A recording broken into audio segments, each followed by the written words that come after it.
በብዙዎቻችሁ ጥያቄ መሰረት በጣም ቀላል የቲሸርት ፓተርን አሰራርን በዚህ ቪዲዮ ይዤላችሁ መጥቻለሁ። እስከ ቪዲዮ ፍጻሜ ድረስ አብራችሁን ቆዩ። ዲዛይነር ሚስባህ ነኝ። እንቀጥል።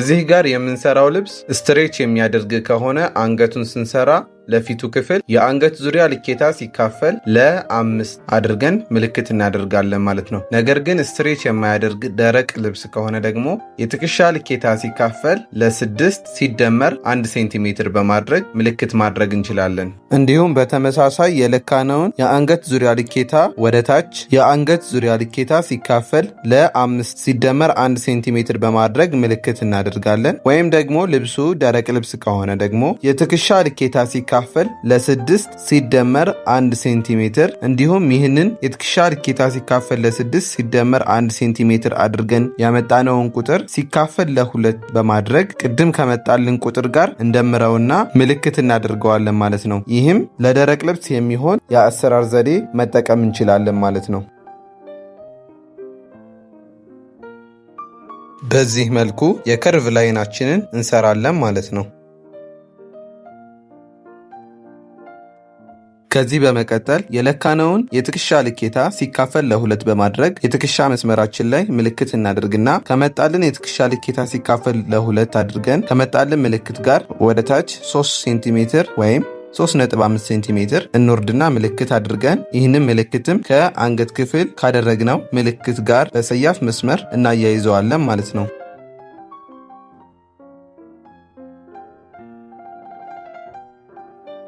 ከዚህም ቀጥለን የአርም ሆል ላይናችንን እንሰራለን። የአርም ሆል ላይን ስንሰራ ቅድም ከትከሻ መስመር ወደ ታች ከወረድነው 3.5 ሴንቲሜትር በመነሳት ወደ ታች የትከሻ ልኬታ ሲካፈል ለ2 ሲቀነስ 1 ሴንቲሜትር በማድረግ ምልክት አድርገን እናሰምረውና በቀጥታ የአርም ሆል አግድም መስመር ከዚህ የመጣልን ምልክት ጋር አግድም መስመር እናሰምራለን። ይህም ለቸስት ላይን ወይም ደግሞ ለአርም ሆል ላይን ማብቂያ ያገለግለናል ማለት ነው።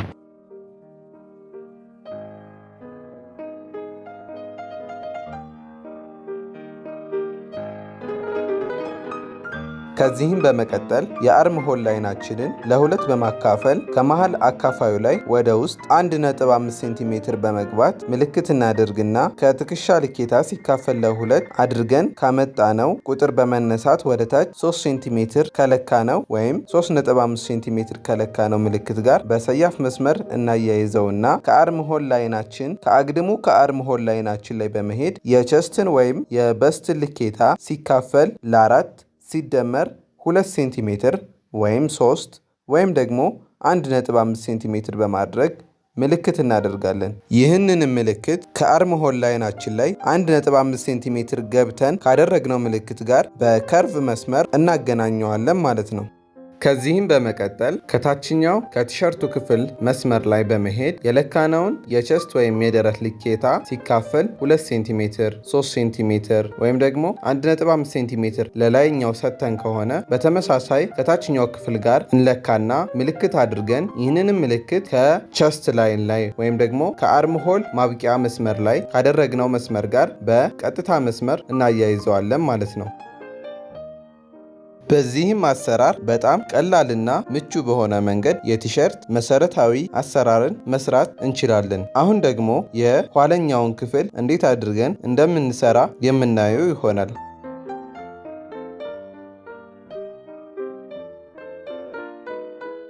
በመቀጠልም አርም ሆል አወጣጡንና ኔክ ላይን አወጣጡን ብቻ በመቀየር የቲሸርቱን የኋለኛውን ክፍል አብረን እንስራ። ቅድም እንደነገርኳችሁ ስትሬች የሚያደርግ የልብስ አይነት ከሆነ የለካነውን የአንገት ዙሪያ ልኬታ ሲካፈል ለ5 አድርገን ወደ ትከሻ ላይን እናሰምራለን። ወይም ደግሞ የምንሰራው ልብስ ደረቅና ስትሬች የማያደርግ ከሆነ የለካነውን የትከሻ ልኬታ ሲካፈል ለ6 ሲደመር 1 ሴንቲሜትር በማድረግ ወደ ትከሻ ላይን ምልክት እናደርጋለን። እንዲሁም ለኋለኛው ክፍል ስትሬች የሚያደርግ ከሆነ ወደ ቁመቱ 2.5 ሴንቲሜትር በመለካት ምልክት እናደርጋለን። ነገር ግን ስትሬች የማያደርግ ልብስ ከሆነ የለካነውን የትከሻ ልኬታ ሲካፈል ለ6 1 ሴንቲሜትር አድርገን የመጣልንን ቁጥር ይህንን የመጣልንን ቁጥር ለ2 እኩል በማካፈል እንለካና ወደ ቁመቱ ምልክት ካደረግን በኋላ ካደረግነው ምልክት የትከሻ ላይን ላይ ጋር በከርቭ መስመር እናያይዛቸዋለን ማለት ነው። ከዚህም በመቀጠል አርምሆል ላይናችን ላይ በመሄድ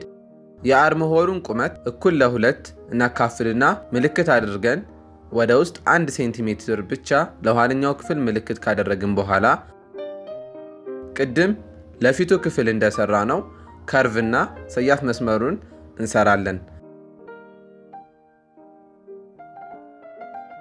በዚህም አሰራር የኋለኛውን ክፍል ከፊቱ ክፍል ለይተን መስራት እንችላለን ማለት ነው።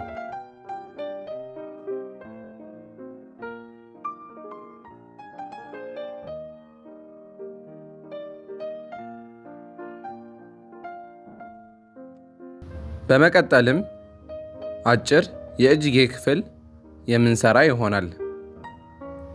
የእጅጌ ፓተርን አሰራር ለማየት ከዚህ በፊት የሰራሁላችሁ ቪዲዮ አለ፣ ገብታችሁ መመልከት ትችላላችሁ።